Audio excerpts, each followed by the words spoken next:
Estou chegando agora pertinho do Dr. Eduardo Leite para bater um papo com ele. Olá, tudo bem? Bom dia, Regiane. Seja bem-vindo. Tudo bom? Tudo bem, graças a Deus. E você? Tudo ótimo, graças a Deus. A gente vai conversar sobre um assunto que tem andado em pauta nos últimos meses, a gente pode dizer assim, nos jornais, são essas tragédias em família, como eu já anunciei. Mas antes, vamos comentar a questão desse encontro da ONU, né, em que a Dilma fez a abertura agora há pouco, fazendo um discurso até um pouquinho apimentado, aí falando sobre a questão da espionagem. Mas aí, quando o Barack Obama foi discursar, parece que ele nem tocou no assunto, verdade? O Obama está discursando nesse momento. Nesse momento, tá. Eu acho que o ponto importante que tem, foram 4 pontos que a Dilma abordou com relação na abertura da Assembleia Geral da ONU, porque o Brasil tradicionalmente abre a Assembleia, o primeiro discurso, em função, porque o Brasil foi o primeiro a assinar a adesão junto às Nações Unidas. Essa é a razão pela qual o Brasil sempre abre com o primeiro discurso. Agora, ela condenou, obviamente, o ataque terrorista em Nairobi, né, onde nós tivemos aí 65 pessoas que morreram, 175 que ficaram feridas, e ainda tem mais de 70 horas, né, do cerco ainda no shopping, ainda não terminou. Eles estão procurando pessoas lá dentro ainda, né? Ainda continuam procurando, agora pela manhã... Alguns desaparecidos também? E agora pela manhã, novos disparos foram ouvidos, né? Então, por conta disso, obviamente, e a Dilma condenou qualquer ataque terrorista. A questão da espionagem, né, ela também, de uma certa forma, ela não atribuiu aos Estados Unidos, ela não citou os Estados Unidos. Entretanto, de forma velada, de forma subliminar, falou, obviamente, da espionagem, a espionagem praticada contra o Brasil, contra diplomatas, inclusive, que representam dentro das Nações Unidas o país. Contra civis, né? Contra brasileiros e, sobretudo, contra a presidência. Só que eu entendo o seguinte, que o Brasil é muito maior do que tudo isso, né? Tanto é que ela parece que ela cancelou a reunião que ela teria marcado já no próximo mês, junto com o Obama, para discutir essa questão, sobretudo. As explicações que os Estados Unidos deu para o Brasil não foram convincentes, e por conta disso, até o momento, tem esse cancelamento ou pelo menos a suspensão dessa reunião. Você acredita que alguma outra nação pode também se manifestar com relação a isso? Eu acho que não. O México também foi citado nessa questão, e o México, na verdade, se manteve completamente inerte, porque na verdade a relação comercial, ela é muito maior do que tudo isso. Né? Eu acho que o que o Brasil tem que fazer, ele tem que se proteger dessas espionagens, ou seja, contra a espionagem. O Brasil tem que ter ferramentas para se defender em relação a isso. Então, a culpa, de uma certa forma, é do Brasil, porque espionagem sempre teve e sempre terá. A espionagem não só em relação aos governos, mas sobretudo na área comercial, na área industrial, sempre aconteceu, né? Então, havia até entre a Rússia e os Estados Unidos essa briga na época da Guerra Fria, né, de um espionar o outro, continua um espionando o outro, né? Então, isso eu acho que... Outra questão que eu acho que é importante a ser colocado, que a Dilma, ela defendeu a ampliação do Conselho Permanente de Segurança, né, e Combate ao Terrorismo, porque isso é de fundamental importância. Hoje, na verdade, o Conselho de Segurança, ele é formado por 5 países, né? Nós temos os Estados Unidos, nós temos a França, a Inglaterra, a China e a Rússia. Já há mais de, pelo menos, seguramente 10 anos que o Brasil, ou mais, o Brasil vem pleiteando também um assento no Conselho de Segurança. Tinha um assento no rotativo, não permanente, mas rotativo, perdeu agora esse ano, né, para a Índia, inclusive. Então o Brasil hoje, ele não faz parte do Conselho nem permanente, nunca fez parte permanente, e agora está fora do rotativo.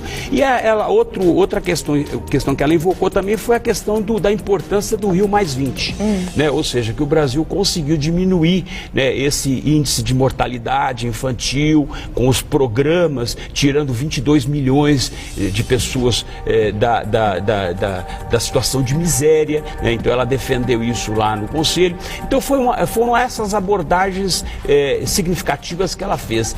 E agora o Obama, obviamente, não vai tocar no assunto, mesmo porque ele não foi citado, os Estados Unidos não foi citado, né? Ou seja, então o Obama não vai tocar nesse assunto da espionagem, isso é óbvio, vai ficar praticamente num problema sério que pode estourar a qualquer momento, que é a questão da Síria, né? Ou seja, o ataque que nós tivemos em Damasco o mês passado com relação a armas químicas, que eu acho que é uma preocupação mundial, porque isso acaba envolvendo todos os países, né? Então, obviamente, isso é a importância maior em relação a isso, e eu tenho a impressão que o Obama vai ficar exatamente nesse ponto, que é justamente o problema que está acontecendo na Síria, né? Que é um sistema completamente decadente, é um sistema que vem e que já morreram 100 e poucas mil pessoas em 2 anos, né? Então, obviamente, refugiados que nós temos, mais de 5 milhões já deixaram a Síria, né? E que, obviamente, isso cria um desconforto em relação a todos os países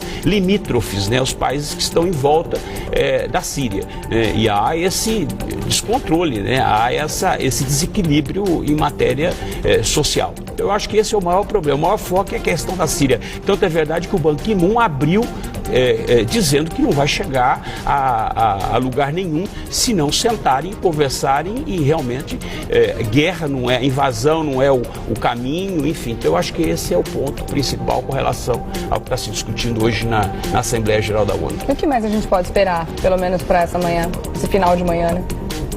Olha, o que pode, eu acho que muitas questões vão ser levantadas nessa Assembleia, ela é muito oportuna, né? Todo mês de setembro acontece a Assembleia Geral.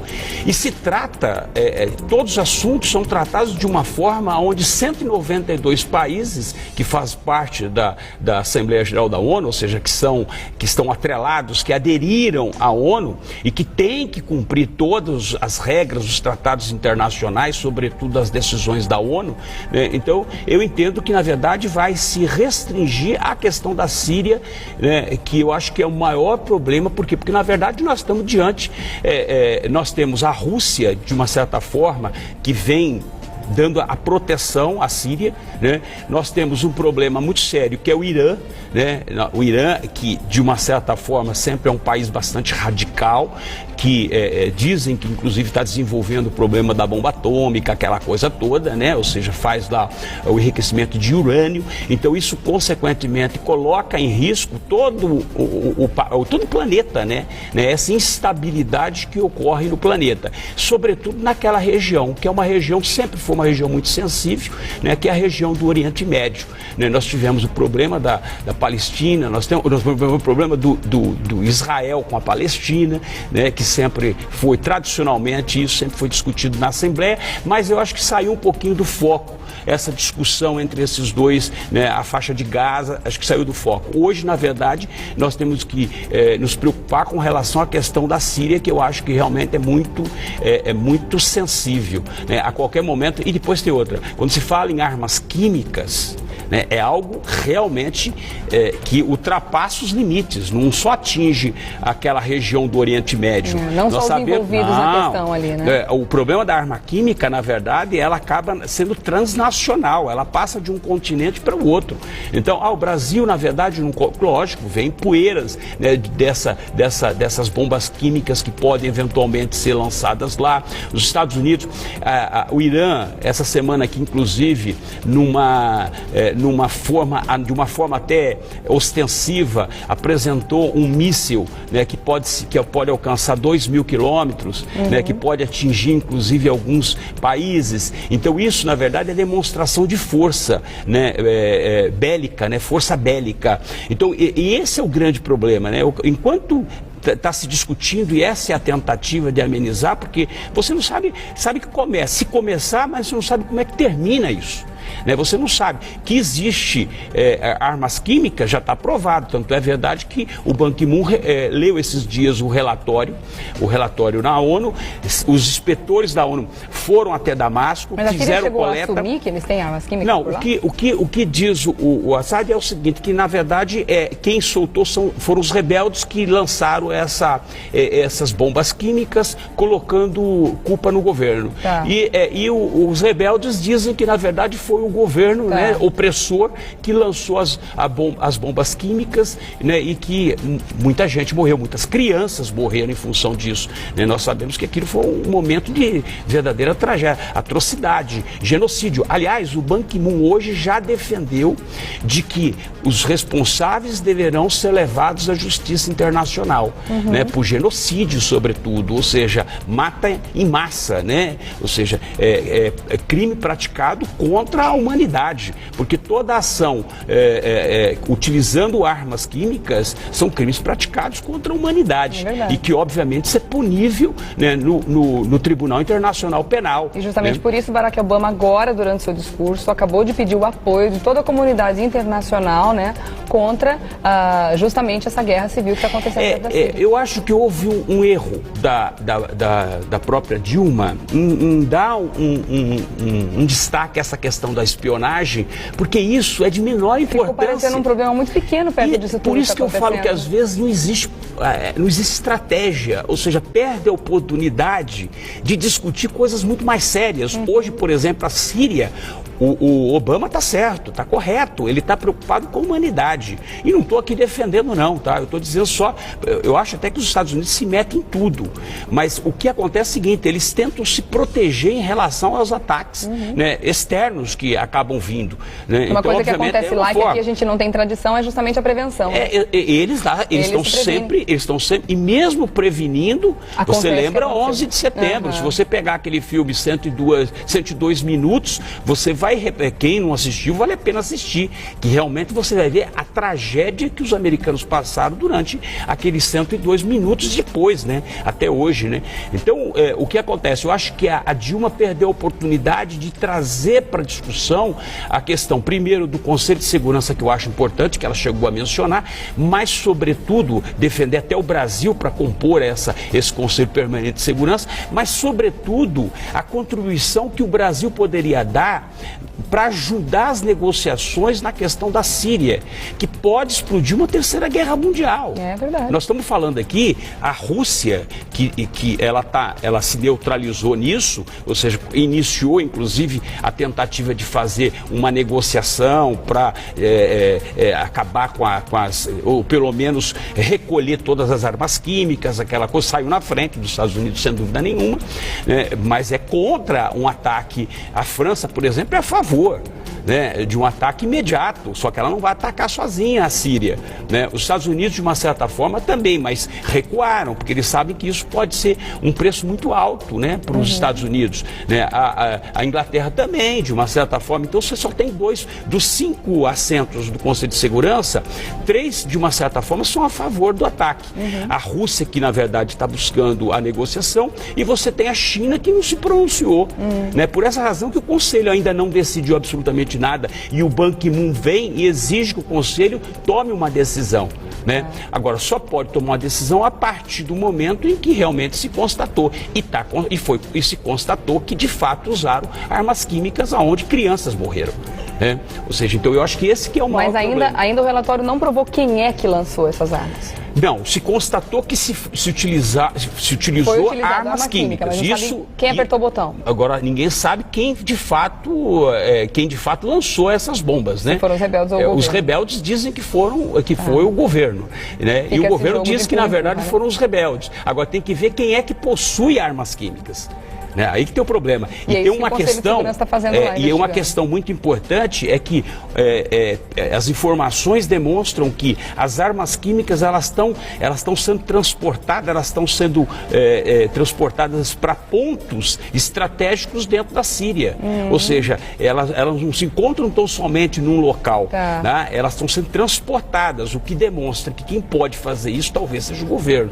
Né? E já está demonstrado que o governo sírio é um governo repressor. Os rebeldes também poderia estar com uma força muito maior em cima disso, para também descobrir se foram eles, né? É isso que fica muito estranho. A força entre os rebeldes e o governo, ela está sendo corpo a corpo, né? A partir do momento que se lança contra os civis, aí passa a ser uma covardia. E é exatamente isso que o mundo está discutindo, e que eu acho que o foco hoje na Assembleia Geral da ONU é justamente essa questão mundial, esse risco que que o mundo inteiro, né, corre em função de uma terceira guerra mundial que pode explodir, né, numa situação. E se hoje nós tivermos uma terceira guerra mundial, eu vou te falar, ela vai ser devastadora.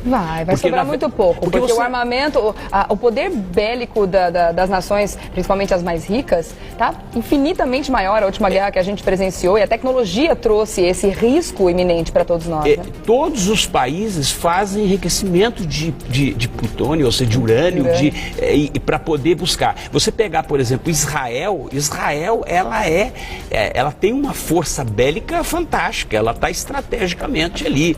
Se você pegar a Coreia do Norte também, não dá para subestimar, né? Ou seja, que está lá do outro lado do mundo, mas de qualquer forma não dá para você subestimar. Nós tivemos um problema entre Coreia do Norte e Coreia do Sul recentemente, né? Que o Ban Ki-moon ficou até numa posição bastante incômoda, porque ele é coreano, né? Ele é da Coreia do Sul. Então, o que nós temos hoje é realmente um momento sensível.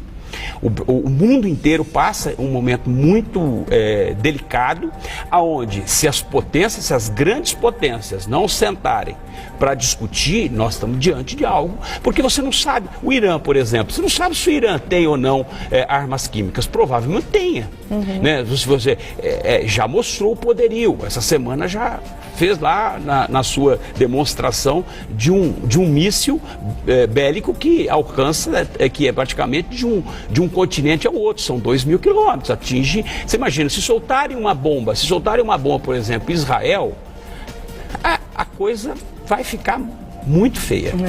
Vai ficar realmente uma situação bastante complicada. Eu acho que o foco é esse. A gente torce realmente para que todos entrem ali num acordo, todo mundo entenda a seriedade da situação e faça aí uma força em conjunto para que esse impasse seja solucionado de uma vez por todas. Inclusive agora, durante o discurso, a gente estava vendo algumas imagens, Barack Obama acabou de prometer 350 milhões de dólares em ajudas humanitárias, 340 milhões de dólares em ajuda, né, para reconstruir, né, tudo que está sendo perdido com essa guerra terrível que está acontecendo ali na Síria, e ele acaba de pedir para que as outras comunidades, também que a comunidade internacional façam o mesmo.